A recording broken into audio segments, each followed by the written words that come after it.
why don't we begin by just talking about the Kamakhya Devi temple in Guwahati, outside Guwahati? In Guwahati. In Guwahati. Yeah. Okay. Okay. You gave me a very special gift yesterday. Yes. The moment you gave it to me, my heart opened up to it. Mm. And you said that just place it on your chest, place it on your forehead. Mm. And when I did that, it felt like, at least for me, skeptics can never be convinced, but at least for me, it felt like something just encapsulated both my heart and my head. What did you give me? And what is the significance of that particular temple? Right. So from the historical point of view, we have the idea of Shakti Peethas that we know of already. Most people are aware. Shakti Peethas are the Peetha means a kshetra or place of Shakti. Okay, Shakti is Devi. An energy center. Energy center. Shakti can be anything. Shakti is like an open sword. So there is a lot of. When we say Devi, then Shakti is behaving in the form of a deity. When we say Ma, we are trying to get her to become like a mother to us. Just because you are saying Ma doesn't mean that she has accepted you as a child. That is the sadhana. It takes time. It's not that simple. So, 4 ancient Shakti Peethas used to be there. Of these, Kamakhya is one of them. 3 of them are almost inaccessible, or we don't even know the exact locations. Some perhaps in Afghanistan area. Wow. Like this. There were 4 original Shakti Peethas, very ancient. Okay. Of these 4, Kamakhya is the one that is still continuously worshipped and still a powerful kshetra even today. Okay. There are 51 total Shakti Peethas, but many of them emerged later on. And in some traditions, it is believed that not just 51, there are more Shakti Peethas, 108, but they're not revealed to the world because perhaps the people are not ready to take them, or it's not revealed to all the people, masses. Okay. Is it true that, if you visit all 51 or, even the Shiva equivalent temples, Jyotirlingas? Yes. If you visit all the Jyotirlingas, at the end of your journey, something happens? No, it depends on the individual. Okay. So everything is, so there is our sadhana is a bit like Indian classical music. So what happens in Indian classical music, the notes are fixed. Okay. So this note, that note, this comes, etc. But there could be a terrific performer, a great master, and there could be a novice. There's a difference in the playing of the same raga. Got it. Okay. So finally, there is an individual component. Who is it that is visiting? Okay. Accordingly, for somebody, even the first visit may itself trigger hundreds of things. For somebody, even after going to all the 12, you still may not have an experience immediately. But it's still important to go. Oh, it's very important to go to the kshetras. That is the one thing I advise everybody who's doing sadhana, and not just for Devi, just to slightly take this year. Whoever is your Ishta Devata, whichever deity you are worshipping, be it Ganpati, be it Shiva, be it Bhairava, be it Devi, be it Hanumanji, Lord Rama, Krishna, anybody, make sure at least once a year, visit a powerful kshetra of that deity, stay near that kshetra for at least 2 to 3 days and do your practice. Because by staying there, you imbibe the energy of that place into your mind, body, subconscious. Okay. And no need to do anything complicated. The same sadhana that you're doing at home, same practice, go and do there. But stay there at least for 1-2 days. What happens? You imbibe that energy, and once you come back home and you continue your sadhana, that is when you will understand the effect of it. Okay. Okay. So now tell us about the temple. So Kamakhya is very ancient Shakti Peetha, at least perhaps 2000, 2500 or 3000 years old. I don't know exactly. It is one of the core Peethas of Tantra Sadhana, and not just any Tantra Sadhana, Kola Tantra Sadhana. Okay. Kola Tantra is one branch of Tantra, which is an extreme form of Vamachar. Vamachar is the left-hand path of Tantra, which we talked about, where things like meat, alcohol, fish, etc. is offered to the deity. Okay. It's a part of the sadhana, standard part of the sadhana. And Kola Tantras actually will tell you that this is, of all the paths available in Tantra, this is actually the highest. There's nothing beyond the Kola. Yes, it requires a certain degree of preparation to enter into Kola Tattva. Somebody who is not prepared, if they try it, they may fall down. This is again coming from the Shastras, Kularnava and other Tantras mention all this. That's one of the name of the texts. Kula. By fall down, you mean die? No.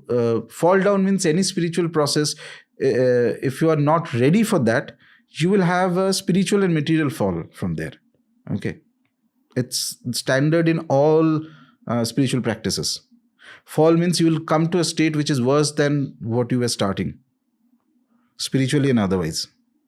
How can it affect you materially? So materially means, because as I right at the beginning, I was mentioning, the kind of energy your consciousness imbibes is going to reflect in your surrounding. The moment you have a fall, automatically it is also going to, after some time, it is going to reflect in your surroundings. Whether it's your material life, your friend circle, or whatever it is, or relatives, many things can happen. Suddenly you may have a disease out of the blue. Some other problem emergent at home or in these circumstances, in the surroundings, environment, etc. So a lot of things. So that is a fall. That is why the idea of spirituality is not to go at rocket speed. Go at a speed that is suitable for you, which you can digest. Whatever you are doing, you have to digest it. Like we were discussing yesterday about in Jyotish, we're discussing about Rahu. Rahu is a graha that cannot digest because it doesn't have a body. It eats, but it can't digest. So our aim is not to become like that. Eat as much as you can digest. Okay. So, and obviously it depends on individual to individual. Different people have that because we come from many past lives of sadhana. Okay. Some may have started one lifetime, some may have started 10 lifetimes ago. Things like that. So from that time onwards, Kamakhya has been one of the most powerful Peethas. It is believed that the yoni of the goddess, the womb of the goddess, actually fell in Kamakhya. Because the idea of Shakti Peethas is that when Sati was, she immolated herself, Shiva took the body of Sati and became very angry. And that is when Vishnu came and cut the body of Sati. 51 pieces were there and they fell in different parts of India. Okay. Of these, the yoni fell in Kamakhya. So that makes it an extremely potent Kshetra. Perhaps the most potent Kshetras and capable of holding the energy necessary for certain kinds of sadhanas which you cannot do in many other places. Okay.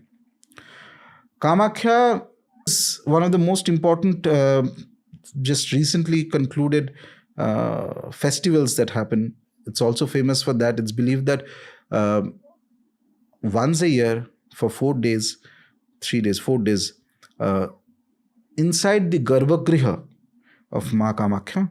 What does that mean? Garbhagriha means the sanctum sanctorium, this innermost place. So at the innermost place of the Garbhagriha of Ma Kamakhya, there is no vigraha, there is no idol. It's a cave and there is a natural water that comes in. Okay, there's a naturally formed in one of the tantric texts called Yogini Tantra from 15th century. There is a whole chapter giving detailed description of what is there in the Garbhagriha and the hill of Ma Kamakhya. It's called the Neela Parvat. The mountain is called the Blue Mountains. Okay, Neela Parvata Vasini, she who lives on the Blue Mountains. Okay, and inside the Garbhagriha there's a water that comes out. Specifically, on those 4 days the water turns reddish. It's as if there's a woman who is having her menses and the temple remains closed in those 4 days. So nobody is allowed to enter into the Garbhagriha. But because it's like a time of rejuvenation. Okay, it's time when the energies are gathering together. So like a new creation is happening. Purification. Sort of. Look at it that way. So during that time, certain restrictions are followed in sadhana, in food habits. Those who connect to the Kamakhya Peetha, those who connect to Ma Kamakhya, they follow. For example, homas are not to be done in that time. Many often, especially in older times in Eastern India, not just in Assam, even Bengal, and even perhaps in certain parts of Bangladesh, before partition. So women would maintain, eat food that is very light, follow certain restrictions, not meeting too many people and things like that, those 4 days. In many temples, not all, but many temples, the vigraha, the idol is kept covered in those 4 days. Okay. No new religious festival is done in those 4 days. That is not a time when you start any sadhana. If there's something you are doing already, Nitya Upasana, that is, say daily you are worshipping Ma Kamakhya, whatever it is, that will continue. But it is not a time when you start something new, and it is not a time when you actually do homas and things like that, more complicated rituals. Basically, that is, those 4 days are when it's like the earth is regaining its powers. Okay, as you said, a kind of purification sort of kind of thing. Okay. Also at that time in the Kamakhya temple, there is a certain like a fair, like a mela that happens, and a lot of people, specifically those connected to the field of tantra sadhana, aughar sadhanas and all, they gather together. It's like a celebration. Okay, time of celebration. They wait for the temple to open on the 4th day. Okay, certain rituals are performed and the temple is opened in this 4th day, and a lot of people come there. These days the crowds have increased even more, because due to the internet and all things, people get to know that something like this is happening. I wonder how. Sorry, go on. I'm saying but go on. So unfortunately, though, a lot of people don't know what is the significance of this time, what to do and what not to do, things like that. But I guess somewhere down the line, it is the will of the Devata. Ma Kamakhya wills it. That is why it is happening. If she wanted that nobody is to come here, she'll make sure that nobody comes here. She's that powerful. She's a completely, in Hindi, normal sentences, normal parlance, we say ki Jagrit Devata. So she's extremely powerful. I mean, extremely powerful to the sense that for a normal human being, there's only a percentage about her you can know. You can't know beyond that. Let's just put it this way. It's unbelievable. If somebody has some little bit of realization about her, okay, and it can come to anybody, because as I said, what is your Purvajanma Samskara, who knows? You might have been doing, somebody may have been coming to Kamakhya for the first one lifetime. Somebody may have been coming for 1,000 years, who knows? Okay. Accordingly, but she is aware. Every moment, whoever comes there, she is aware. She does. The Devatas don't see you like you are. You see me and I see you and something like that. They see where are you coming from. Who is it that you were in your past? What have you done? Okay, where is there any past connection? Everything they see, and in the current momentum, where exactly are you heading? That also they can see in the future. So she is extremely potent goddess. There's no limit to what she can do and cannot do. Those who have had any experience with her genuine, they will know. And it's not a statement of happy faith.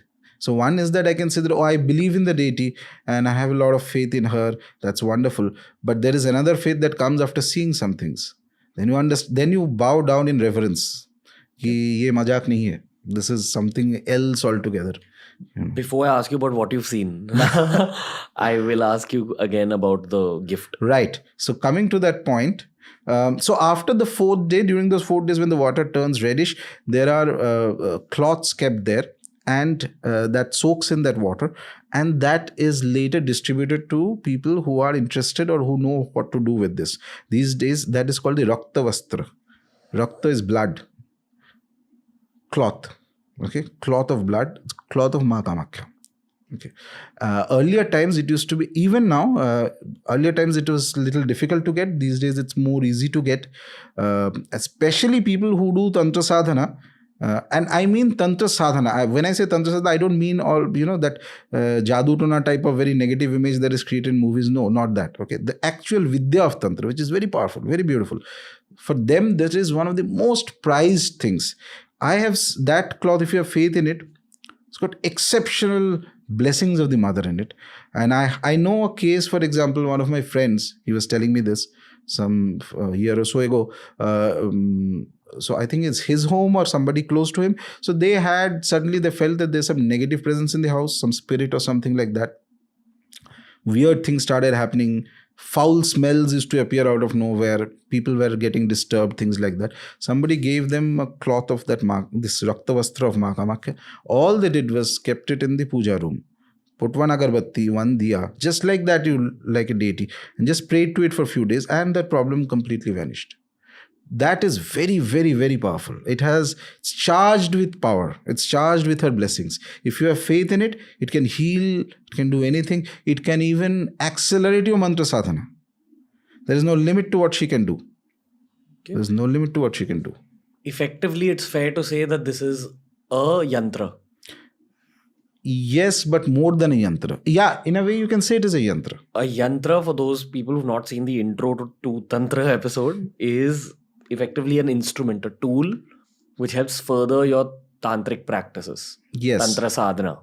Yes. When you're talking about Tantra, you're basically using the word Tantra in its real form, which means technique. Right. Am I right? Right. Yantra are the tools used in the technique. Correct. One of the tools used. Okay. It's basically a diagrammatic representation of the deity. Yeah. A symbol. Correct. A symbol associated with the devata. And then the yantra, there is a pran pratisthapana done on it. So invocation of the deity into the yantra, there's a specific process.